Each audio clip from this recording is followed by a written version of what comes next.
Hello friends, പുതിയൊരു വീഡിയോയിലേക്ക് എല്ലാവർക്കും സ്വാഗതം. ഇന്നത്തേത് ഒരു ചെറിയൊരു ഇൻഫോർമേറ്റീവ് ആയിട്ടുള്ള വീഡിയോ ആണ്.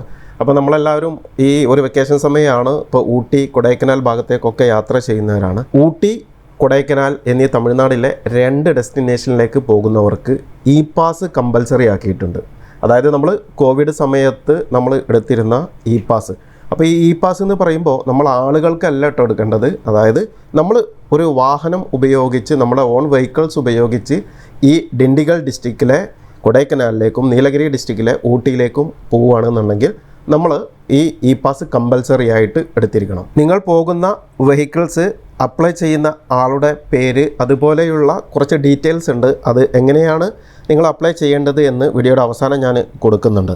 അതുപോലെ നിങ്ങൾ ഈ കൊടൈക്കനാലോ അല്ലെങ്കിൽ ഈ നീലഗിരിയിലോ ഉള്ള ആളാണെന്നുണ്ടെങ്കിൽ, ഇപ്പോൾ നമ്മൾ നീലഗിരി ഡിസ്ട്രിക്റ്റിലാണെന്നുണ്ടെങ്കിൽ TN 43 ആണ് രജിസ്ട്രേഷൻ വരിക. ഈ രജിസ്ട്രേഷനിലുള്ള വെഹിക്കിൾസിന് അങ്ങോട്ട് പോകുന്നതിനും അവിടുന്ന് എക്സിറ്റ് ആകുന്നതിനും നമുക്ക് ഇതിൻ്റെ ആവശ്യം വരുന്നില്ല ഇ പാസിൻ്റെ. അല്ലാതെ നമ്മൾ പുറത്തുള്ള, അതായത് തമിഴ്നാട്ടിലെ മറ്റ് ഡിസ്ട്രിക്റ്റുകളിൽ നിന്ന് പോകുന്ന ആളുകൾക്ക് പോലും ഇ പാസ് കമ്പൽസറിയാണ്. അതായത് തമിഴ്നാടിന് പുറത്തുള്ള സ്റ്റേറ്റുകളിൽ നിന്ന് വരുന്നവർക്ക് മാത്രമല്ല, തമിഴ്നാടിനകത്തും നീലഗിരി അതുപോലെ തന്നെ ഈ കൊടൈക്കനാൽ ഭാഗത്തുള്ള വെഹിക്കിൾ ഉള്ള ആളുകൾക്ക് മാത്രമേ ഈ ഒരു ഇ പാസിൽ നിന്ന് ഒഴിവുള്ളൂ. ഇത് നിങ്ങൾ ബിസിനസ് ആവശ്യത്തിന് പോവുകയാണെന്നുണ്ടെന്നുണ്ടെങ്കിലും നിങ്ങൾ ടൂറിസ്റ്റായിട്ട് പോവുകയാണെന്നുണ്ടെങ്കിലൊക്കെ ഇ പാസ് കമ്പൽസറിയാണ്. പിന്നെ കൂടാതെ നിങ്ങൾ ബസ്സിന്, പബ്ലിക് ട്രാൻസ്പോർട്ട്, ട്രെയിന്, ബസ് എന്നിവയിൽ നടന്നൊക്കെ പോവുകയാണെന്നുണ്ടെങ്കിൽ നിങ്ങൾക്ക് ഇ പാസ് ആവശ്യം വരുന്നില്ല. നിങ്ങളൊരു വെഹിക്കിൾസ് യൂസ് ചെയ്ത് പോവുകയാണെങ്കിൽ മാത്രമാണ് ഈ ഇ പാസ് ആവശ്യം വരുന്നുള്ളൂ. അപ്പോൾ ഈ ഇ പാസിന് എങ്ങനെയാണ് അപ്ലൈ ചെയ്യുക എന്നുള്ള കാര്യങ്ങൾ ഞാൻ ചെറുതായിട്ടൊന്ന് ഇവിടെ വിവരിക്കുന്നുണ്ട് അതിൻ്റെ സൈറ്റിലെ ഡിസ്പ്ലേയോട് കൂടിയിട്ട്. അപ്പോൾ നിങ്ങൾ ആ ഭാഗങ്ങളിലേക്കൊക്കെ പോകുന്നവർക്ക് അത് ഉപകാരപ്രദമാവും. പിന്നെ ഈ സൈറ്റിൻ്റെ ലിങ്ക് ഞാൻ ഡിസ്ക്രിപ്ഷനിൽ കൊടുക്കുന്നുണ്ട്. സൈറ്റ് ഓപ്പൺ ആയി കഴിഞ്ഞാൽ നിങ്ങൾ ഇന്ത്യയിൽ അകത്തു നിന്നാണോ അപ്ലൈ ചെയ്യുന്നത് അതോ ഫോറിനേഴ്സ് ആണോ എന്ന് ചോദിക്കും. അതിൽ നമ്മൾ ഇന്ത്യയുടെ അകത്തു നിന്നാണെന്നുണ്ടെങ്കിൽ നമ്മൾ അതിൽ ക്ലിക്ക് ചെയ്താൽ ഇതുപോലത്തെ ഒരു വിൻഡോ വരും. ഇതിനകത്ത് നമ്മളുടെ മൊബൈൽ നമ്പർ കൊടുക്കുക. താഴെ കാണിച്ചിരിക്കുന്ന ക്യാപ്ച ടൈപ്പ് ചെയ്തിട്ട് എൻ്റർ OTP അടിച്ചു കഴിഞ്ഞാൽ നമ്മുടെ മൊബൈലിലേക്ക് ഒരു OTP വരും. ആ OTP ഇവിടെ എൻ്റർ ചെയ്ത് കൊടുക്കുക.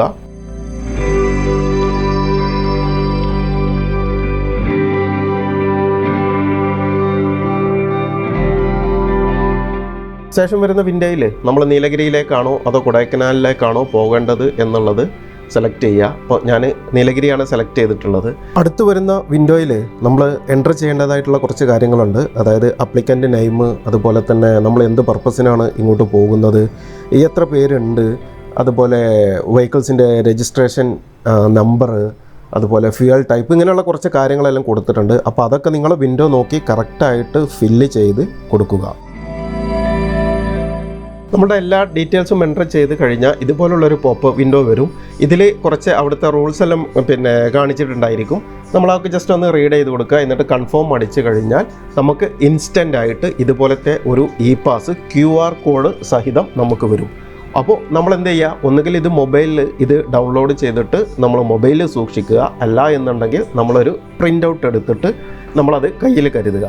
അപ്പോൾ നമ്മൾ ഈ നീലഗിരി ആണെങ്കിൽ നീലഗിരിയിലേക്ക്, അല്ലെങ്കിൽ കൊടൈക്കനാലൊക്കെയാണ് പോകുന്നതെന്നുണ്ടെങ്കിൽ കൊടൈക്കനാൽ, അവരുടെ ചെക്ക് പോസ്റ്റിൽ പോലീസ് ഈ QR കോഡ് സഹിതം ഇത് വെരിഫൈ ചെയ്തിട്ടാണ് നമ്മളുടെ പിന്നെ ഈ 2 സ്ഥലങ്ങളിലേക്കും പ്രവേശനം അനുവദിക്കുകയുള്ളൂ.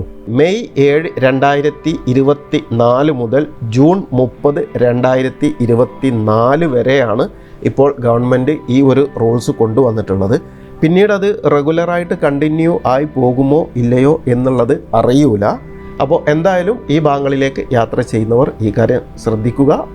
പുതിയൊരു വീഡിയോയിൽ പുതിയൊരു അറിവുമായി കാണുന്നതുവരെ എല്ലാവർക്കും നന്ദി, നമസ്കാരം.